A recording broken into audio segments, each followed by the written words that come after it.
சர்க்குருவே சரணம். வணக்கம். உங்கள் அன்பு நண்பன் தேனி பாலா, தேனியிருந்து பாலாஸ் ஆன்மீகத்திற்காக மற்றும் ஐயனுடைய ஒரு அற்புதமான பதிப்பில் உங்களோடு சந்திப்பதில் மற்றற்ற மகிழ்ச்சி.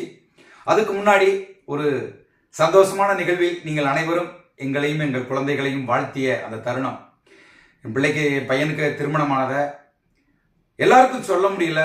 சடன்லி ஒரு நடந்த அற்புதமான ஒரு திருமணம். வாழ்த்திய அனைவருக்கும் என் அன்பு சப்ஸ்கிரைபர்கள், சகோதர சகோதரிகள் அனைவருக்கும் மனமார்ந்த நன்றியையும் உண்மையிலே சொல்றேன் பாசத்தையும் காணிக்கையாக்குகிறேன். ரொம்ப சந்தோஷமா இருந்தது. நீங்கள் என் மீது காட்டிய அன்பு, நம் பிள்ளைகள் மீது காட்டிய அன்பு, நீங்கள் வழங்கிய ஆசீர்வாதம், சர்க்குரு அப்பனின் கருணையால் நன்றாக நடந்தது. ரொம்ப சந்தோஷம். வாங்க இன்னைக்கு அப்படி ஒரு அற்புதமான வீடியோ பார்த்துடலாம். வீடியோக்குள்ள போலாம்.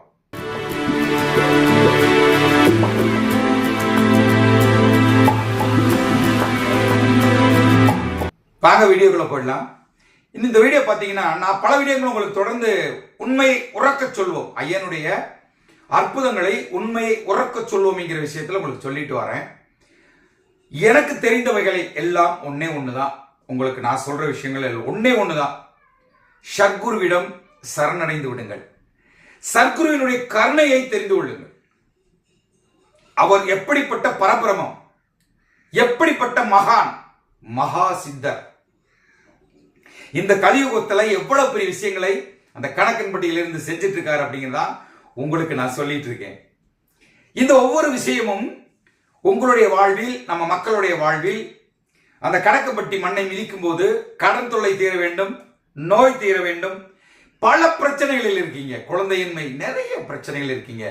இது எல்லாம் தீர வேண்டும் என்பது எனது வேண்டுகோள். தீர்ந்து கொண்டே இருக்கிறது என்பது இந்த வீடியோ மூலமாக உங்களுக்கு நான் சொல்லும் சாட்சி இல்லைங்களா? அதுதான். மலேசியால இருந்து ஒரு பொண்ணு ஜெயந்தி சிவம், அவங்க எனக்கு போன் பண்றாங்க. சார், பல நாள் உங்களுக்கு கான்டாக்ட் பண்ணணும்னு நினைச்ச முடியல, உங்க வீடியோ பார்த்துட்டு இருக்கேன், உங்ககிட்ட அற்புதமான ஒரு விஷயத்த சொல்லணும் அப்படின்னு சொல்லி சொன்னாங்க. அந்த சொன்னாங்கிறத விட எனக்கு கேட்க கேட்க அப்படியே சர்க்குரப்ப நேரடியா வந்து முன்னாடி நின்ன மாதிரியே தோணுது. உண்மை சொல்றேன். அவங்க வீட்டுல ஒரு 4 பேர், அண்ணன், தம்பி, இந்த பிள்ளை, அம்மா, அப்பா, ஒரு 5 பேர். சரிங்களா?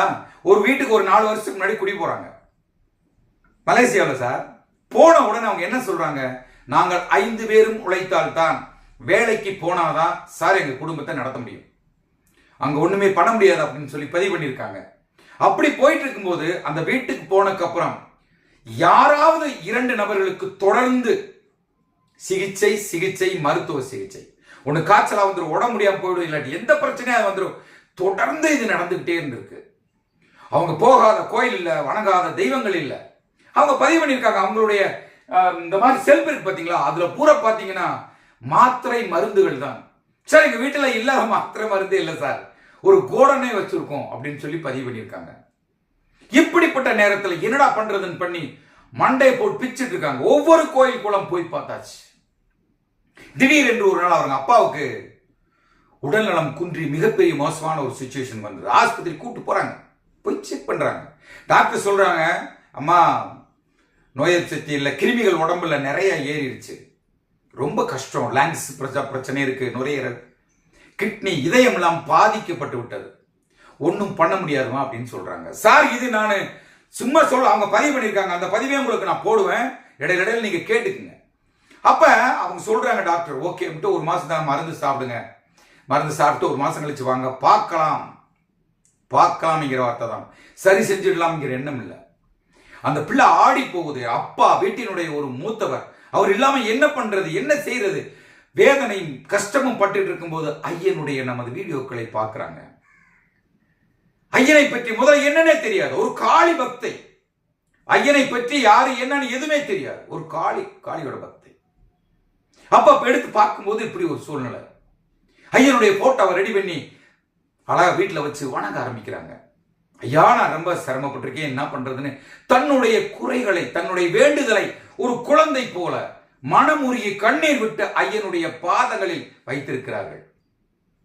அந்த பெண் சொல்றாங்க, நான் படுத்து தூங்குறேன், நைட்ல ஒரு கனவு, சினிமா கண்ட மாதிரி ஒரு கனவு, ஐயனை பார்க்கிறேன், வேட்டி கட்டி இருக்காரு, அந்த இதுல முண்டாஸ் கட்டி ரொம்ப அற்புதம் ஐயன் என்கிட்ட சொல்றாரு. 11, 12, 13 அங்க போ, உனக்கு எல்லாம் சரியாகும்னு சொல்ற.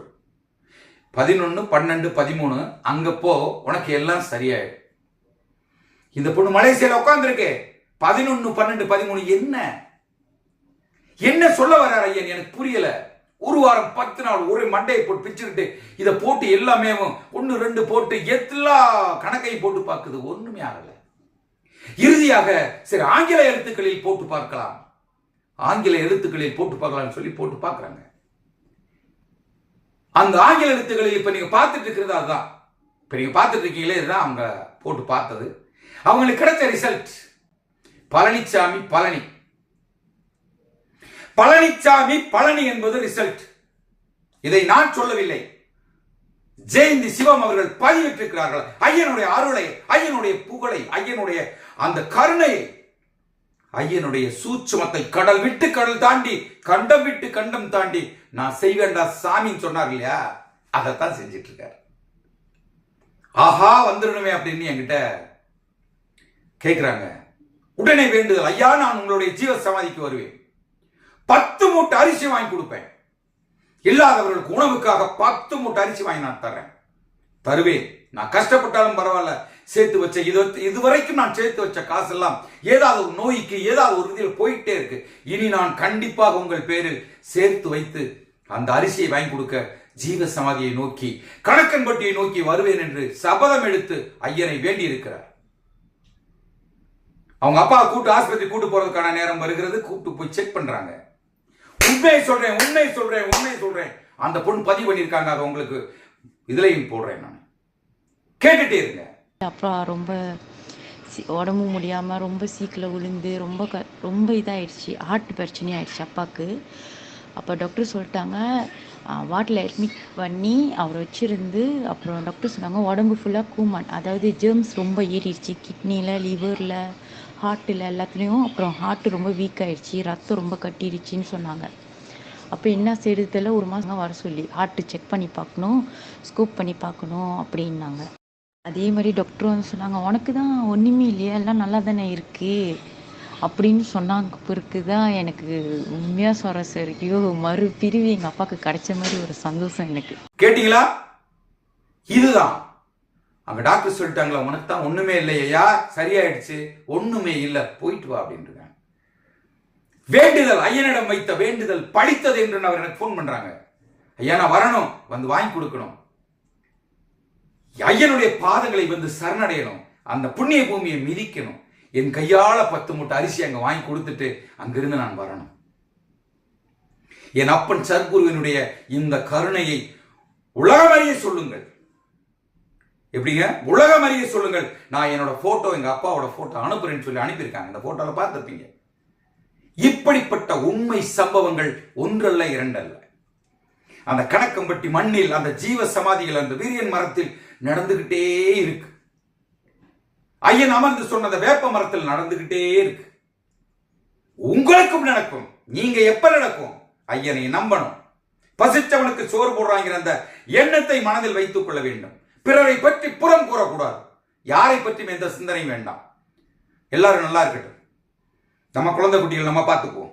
சர்க்குரப்பா இருக்கார், வாங்க ஒரு முறை போய் பார்த்துட்டு வரலாம் எண்ணம் உங்களுக்கு தோன்றி அந்த கணக்கன்பட்டி மண்ணை மிதித்தால் உங்கள் குடும்பத்தில் சகல ஐஸ்வர்யங்களும் வந்து சேரும் என்று கூறி மீண்டும் ஐயனுடைய அடுத்த பதிவில், ஏன்னா ஐயனை பற்றி பேசும்போது உணர்ச்சி வசப்படுறேன், நான் பேச்சு கூட வரமாட்டேன். அவ்வளவு அற்புதங்கள் கேட்க கேட்க எப்படி இருக்கும், நான் காதல் அவங்க சொல்றது கேட்கறதுக்கு எப்படி இருக்கு எனக்கு. அந்த அற்புதங்கள் எல்லாம் என் மக்களுக்கு, நம் மக்களுக்கு கடல், அந்த பிரம்மத்தில், அந்த கடலில் முத்தை எடுங்கள், வைரத்தை எடுங்கள், அள்ளி கொண்டு செல்லுங்கள் என்று கூறி மீண்டும் அடுத்த பதிவில் சந்திக்கிறேன். உங்கள் அன்பு நண்பன் தேனி பாலா செல்வி. வணக்கம். குருவே உன் துணையன்றி வேறு துணை எனக்கேது, வேறு துணை எனக்கேது.